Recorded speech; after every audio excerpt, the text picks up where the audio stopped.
Man tells woman no mask, no service, so she comes back wearing this.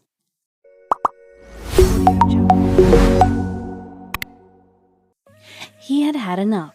He decided to get back to work and put his experience behind him. Unknown to him, she would be coming back. While he continued his day as usual, she was looking in her car for what she needed. Where had she put it? She couldn't keep it in plain sight. She looked through her whole car while thinking about the sinister plan she was about to act out. Michael was the owner of a general store. People from all walks of life had been through the store. Since it was the only general store for miles, he really enjoyed the interesting customers that would travel through to see what his store had. Michael loves the social aspect of being a store owner. He gets to meet new people every day, and it keeps things interesting in an otherwise dry life. But today, he wasn't prepared for the interesting person that would walk through the doors. For her own safety and the safety of others, he told her she had to wear a mask. It wasn't anything personal, that's just how it works these days. If you go to the shop, you'll put on a mask. She didn't seem to appreciate that, though. It was a drab Monday morning like any other. Michael had made sure the shop's stock was always topped up, and normally his customers were really nice. Everything was going well until she entered the store. The sound of the door opening made all eyes fall on her. Michael saw her disregard the no mask, no service sign as she passed it on her way in. What was she doing? She stopped walking once she got inside and just stood there. Michael knew she was trouble from the moment she stepped inside. When her gaze fell on him, he could feel his stomach twisting into a knot. It seems like she wanted to stare Michael down before continuing inside the store. He assumed this because he could see her smile since she wasn't wearing a mask. She turned on her heel and walked down one of the aisles. Michael quickly walked around the corner and made his way toward her. He was ready for whatever excuse she had. Michael got her attention and kindly said, "I'm sorry, ma'am, but you'll have to put a mask on if you want to shop here." She looked at him for a moment, contemplating what he said, and then answered, "No, I don't." She immediately started reciting her rights, but Michael had heard it all before. So when she was done with her long-winded and redundant statement, he just looked at her and said, "Wear a mask or leave the store." Little did Michael know that this was only the start of his troubles. She looked at him and shook her head violently. He pointed at the sign she disregarded earlier and then pointed out the door. She needed to wear a mask or she had to leave. That was policy.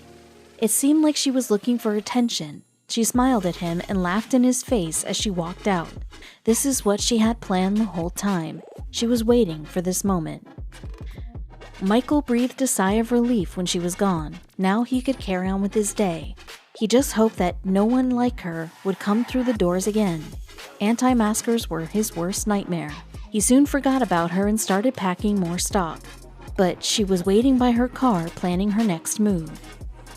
She was still watching the storefront from her car. She could still see Michael. She couldn't help but grin. He had no idea what was going to come next. She looked down at her glove compartment and opened it. She couldn't remember where she had put it the last time she used it. She couldn't leave it where people could see it. Not yet, at least. She rummaged through her car and she started to panic. Where was it? She soon finds it and waits for her rendezvous. He finally pulls up beside her and rolls down his window. She asks if he has what they need. He replies yes. She looks at what he's wearing and laughs maniacally. It's time to get back to the store and see what the owner will think now. It's definitely something he won't forget. Michael is surprised to see her burst back through the doors, but this time she has a mask on. But it's not any kind of mask. It's a very, very particular mask. Michael barges up to her and tells her to get out. "I have a mask on," she shouts, but Michael is adamant. She screams insults at him as she calls for the man waiting outside to come in. Her husband walked confidently through the door. He's dressed in an officer's uniform. He has come to defend his wife, who is wearing a mask with a Nazi symbol on it. But they can't fool Michael. The uniform is fake, and the man is smaller than Michael. He makes quick work of them and bans them from ever setting foot in his store again. Karen is enraged until she runs out of steam and leaves with her husband following suit. Michael's store is the only one in close proximity to their home, so now they have to drive an hour to the next town over anytime they want some milk. They then threaten to take personal revenge on Michael, but he's not worried. Michael later posted his story to Reddit and got an outpour of support and admiration for how he handled that situation. Remaining calm and firm in a situation where you are dealing with angry and unstable people is definitely a trait worth celebrating, and people made sure to let him know he was right. One user wrote, "She was trying to push every button this shop owner had because people like Karen want to own the libs any way they can. It's pathetic." While another wrote, "Hell yes, dude, I hate stories where corporate rolls over because they need the business. I could never see myself serving some Nazi regalia wearing moron.